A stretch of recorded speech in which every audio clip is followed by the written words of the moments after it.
Welcome to Brutally Honest Talk Radio. This is Elmo the Conservative back with another episode for you.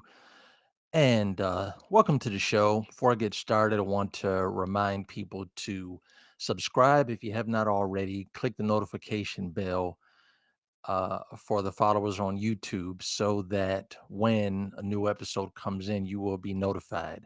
Thank you for our new subscribers and hello. Thank you to everyone. I want to thank Libsyn for distributing us out to all these different platforms, and they have made us available outside of the United States. So, um, today we're going to talk about when culture contradicts Christian culture. Now, stay with me, please.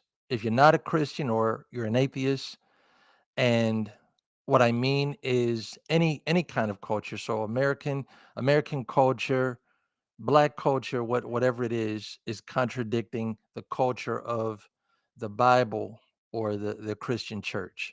And then stick around because after that, I do want to just speak on the war in Gaza, the war between Israel and Hamas, and just speak on that for a minute. So let me try to establish right at the beginning what I'm talking about here. Sometimes there's a culture, and culture is your environment, and it can influence you. And the root word of culture is cult. Not every not every culture has a cult leader or is cult like, but there's a great similarity between culture like kind of being a mob rule, and the individual isn't thinking for themselves, and they go with tradition, they go with whatever has been done in the past. There may be blind leadership, it may be a faceless culture where nobody knows where something started, why people do what they do. Some things morph into or evolve into different things in culture, and then the next thing you know, the way people talk, dress, act, whatever it is, there's different kinds of music in different regions, and then people just they go along with what is expected, or at least that's the framework. So like for example, country music, it has a certain particular sound to it, so there's a frame that they must stay inside. There's a certain sound for the most part, right? Traditionally, you got to have certain sound. It could be, I mean, whatever. I'm just using this as an example, like a banjo or a guitar, or similar to old western serenade or classic songs from 100 years ago. It's just got a certain sound to it. And then within that framework, then you get creative and you do what you want to do, right? Similar thing with rock and roll music. I heard it said that a song can't be considered a rock song, or artist can be considered a rock artist if you don't have guitar in it. So you can have other instruments, but it's kind of like guitar and guitar riffs are the heart of it. So let me start kind of, my race and my culture where I am. Black American, African American, there's black culture, which I consider there to be two different cultures between African American culture and black culture. Black culture is something that transcends race, really, and there are people of different races. They're Asian, Mexican, Caucasian that like rap music, but rap music was born out of black culture or created by African American people. And so with rap music, there's a certain swagger and attitude to it and a sound, right? Or with hip hop culture, which most of that is black. But I'm just saying the way that people dress or whatever it is. So this is what I'm getting to. And I hope he doesn't mind me using his name. Just want to give a shout out to a preacher by the name of Lance Batiste. And he said this, and I agree with him. So I'm agreeing with you, Lance, and I'm spreading the word and pointing back to you and giving you credit. You preached a sermon, Lance, in front of me, where within that sermon you said the problem, or one of the problems with black people, is that we got our black card up here and our Christian card down here. And so if there's a conflict or disagreement, or in a certain situation, how to handle things, it's very different. The directions they're going in, what many blacks will do is go with the black card. Now, let me drop some information. I can't say statistics because I don't know the numbers on this, but people were polled or surveyed, and this is across the board. This is multiracial. Most people, they have a greater fear of death than they do being kicked out of the tribe. What I mean by kicked out of the tribe is the cult or the culture. You're not one of us. You're not part of this group. And we see this with political parties, and we see it in different culture. So people will go along with stuff that they don't want to do so that they can be accepted, because a culture is kind of a family and they want to be accepted in that. This is why a lot of young men become gang members. They have an identity. These are their brothers. They will do what the gang leader tells them to do because that's like their daddy, for lack of a better word, their daddy, their general, whatever. So they are loyal to that. They will die for each other. There's a real bond among them with gang members. However, robbing people of turf or territory, or killing someone or going after someone else because they're part of a different gang, murder is wrong. And I just, uh, Charlie Kirk, he's been deceased for almost a couple of weeks now. And, I said about that and about this, and in any situation, murder is never acceptable. The only time when it is acceptable to kill someone is in self-defense, or you're defending your family, or capital punishment, which it's retribution. It's punishment for behavior. So I'm a Christian. I believe that the Bible is Jesus. Jesus is the Bible come to life. And he came so that we could see and know the truth, that he is the truth and the life and the way. And like someone very well, very articulately expressed a couple of years ago, I think on Antonobi's podcast, the cameraman said that when I do what the Bible says, I have a better life. I get better results in life. So regardless of what you may think, doing what doing what the Bible says do is going to give you better results. You reap what you sow.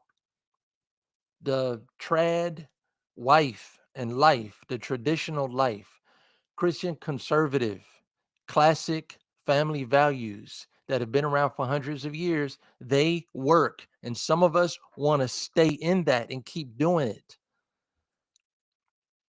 And every person, I think that young people are more challenged with this. You have to take a stand and say, I'm not going to do that. And not only do I not care if I'm not accepted by the group, but I don't want to be a part of a group like that. I don't want to be associated with or be part of anyone who is doing what they do, because y'all are unrighteous. Y'all are breaking the law.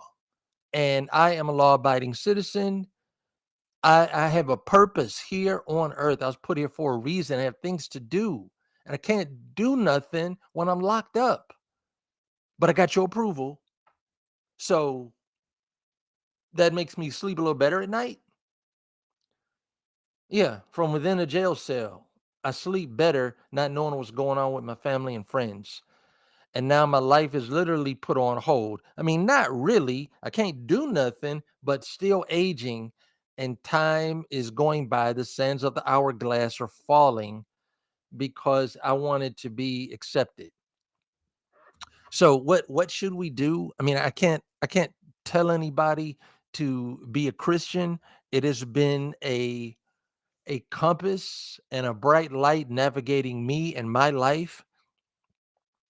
It's better and it's easier if fathers and uncles and elders reach out and teach and tell someone this is what you need to do.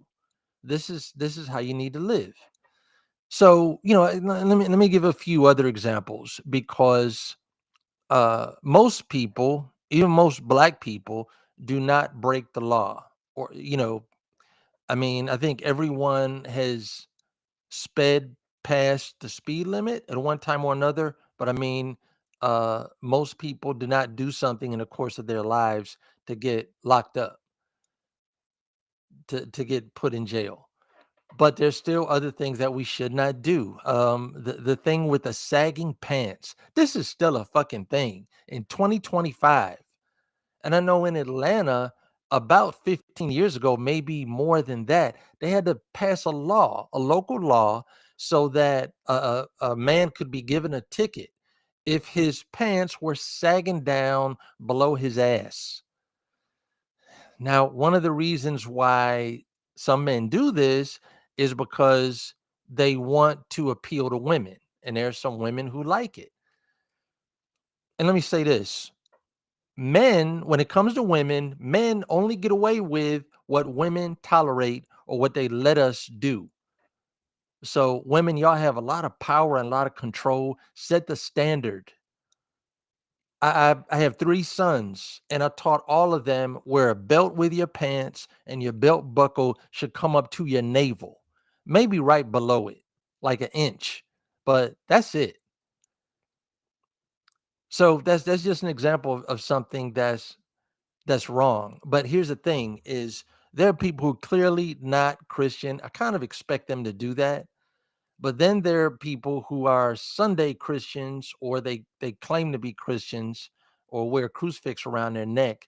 And when they're confronted with different things that are clearly anti-Christian, again, cultural things, not talking about personal challenges. That's another conversation. But when culture and what's in the music now, what's in the music and is allowed to be played on the radio, it's fascinating. It's fascinating. And you see this mostly from rap music. I'm just telling the truth, I mean, I listen to pop music and rock music as well. I don't hear violence in there, and I don't hear as much cursing and demeaning of women. And there are songs that are played on the radio, broadcast radio during the day, all day, all times of day, that talk about threatening people or having sex with women, or how they're going to mistreat women, or how he looks at his woman, or looks at her as a whole and treats her as such. And the people at the radio station, they can't say nothing. They can say, and we're back with another hit from so and so, whoever that was, and they can't comment. They can't comment on it because they're not making the decisions. Their job is to be a radio personality and play the playlist that they were given from the program director or from the office of the radio station.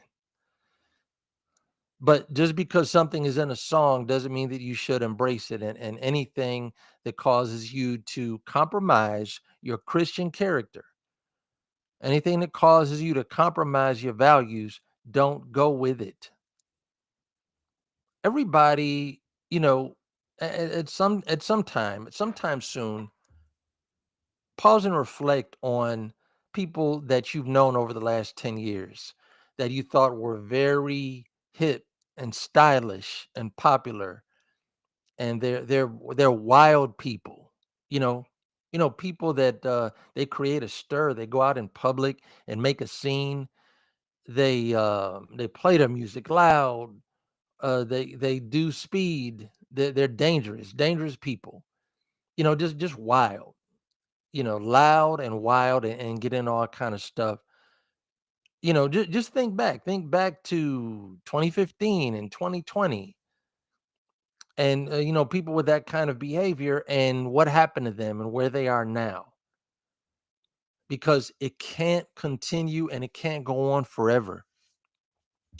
So I just want to mention that. And everything that I say comes out of a desire to help people and to make the country a better place. I want to see us do better. I want to see us show love and be productive and treat each other well and work together. That's how you build empires. That's how you build great companies, great communities. Is people are working together. They're not being righteous in isolation doing their own thing. They are building, they're working together, they are interlocked pieces. So there's just a couple of examples. Um, yeah, but just you got to get to a place where you stop caring what people think about you. Many people, they don't know what they believe or who they really are. They're just walking this high wire, this tightrope of trying to stay in the line of being accepted, and doing or saying whatever the thing is. So anyway, I love y'all. So that's that. And also want to comment on the war between Israel and Hamas. Um, October's coming up soon, probably October by the time many of you hear this. And so 2 years, right? October 7th, Hamas went to this music festival and killed, what was it, over 1,000 people. Some of them didn't die right away. I think the first day it was like 300, or yeah, 300 people like murdered, and then many were injured and they died later, on later dates. But that the number from that festival is basically about 1,200 people. And so Israel, led by President or Prime Minister Benjamin Netanyahu, unleashed hell on this terrorist group called Hamas, which they had battled before, but Hamas had never done anything on this level. So they went in. Many of them live in Gaza and in the area, and so they went after them and just bombed the hell out of them, and just they have killed so many so many of Hamas. I don't know what the numbers are specifically of Hamas, but I know there's a lot of collateral damage. So in the Gaza Strip and everywhere that fighting has been going on, there have been innocent people killed. Israeli citizens, Palestinians, soldiers, children, people that didn't have anything to do with it, many killed. And so I understand, at first, for the first year, I was like, Israel's trying to make a statement. Send a message to the rest of the world. When you mess with Israel, this is what happens. And we're going to come at you so hard that you will never think about doing anything on that level again for another generation. Now, Gaza has been destroyed so much, like 80% of all the buildings, and they're bombing rubble, and there's so many people that have been killed. Now it's on a level of overkill. And Netanyahu has proved his point. I mean, the Israeli military, the government, they have proved their point. Um, what's going to happen on the Gaza Strip and with Palestinians and with the two-state solution, that still remains to be seen. But I can tell you this, if I were the leader of Israel or part of the leadership, I would want to build a wall around the border of Israel. Nobody is coming in here unless we know who you are. You need to be an Israeli citizen. You can fly in, but you can't walk in or drive in unless you have elaborate identification to prove who you are. I mean, let's learn. Let's learn from history. We learned from 9/11, and things changed at airports all over the country. Before that, you could take somebody to the airport who were leaving. You're their transportation, and so you want to stay with them as long as possible, or you want to say goodbye. You could walk them right up to the gate where the tube is connected to the plane and say goodbye. Now you can't go anywhere near the terminals. You can't. You got to say goodbye before they go into TSA security. They're not taking any chances. We learned from that. So with Israel, I mean, it's the easiest way to me. It's the easiest way to secure the border is if you have a wall there. And then you have ports of entry, you have border patrol, and they are at the doors. And then you got a wall to cover the territories where there there are no border patrol. There are no people that can check you out. So that's another thing. Just beef up security and any outdoor festivals or concerts or any events and anything like what happened on October 7th of a couple of years ago have armed security because this was a concert. Everybody was kind of fra la la la la and having fun, and that's how it should be. But that's not the way the world is now. I'm sorry. I'm sorry it is this way. You can't just go to a concert at a pavilion or you're out in the open in America, Israel, and many other countries because you got sick people like this. You got cowards who are going to show up with guns, hoping that the people that they want to hurt don't have guns. Have guns. Have police or Israeli soldiers or whoever. Have them there, secure the area, do a good job. I mean, they could be in plain clothes, whatever it is, but people want to be free and people want to be able to go to concerts or any other kinds of events and not have to worry about that happening. Have to worry about if babies are going to be snatched from their mother's arms and beheaded in front of them, because that is some of the stuff that happened on October 7th.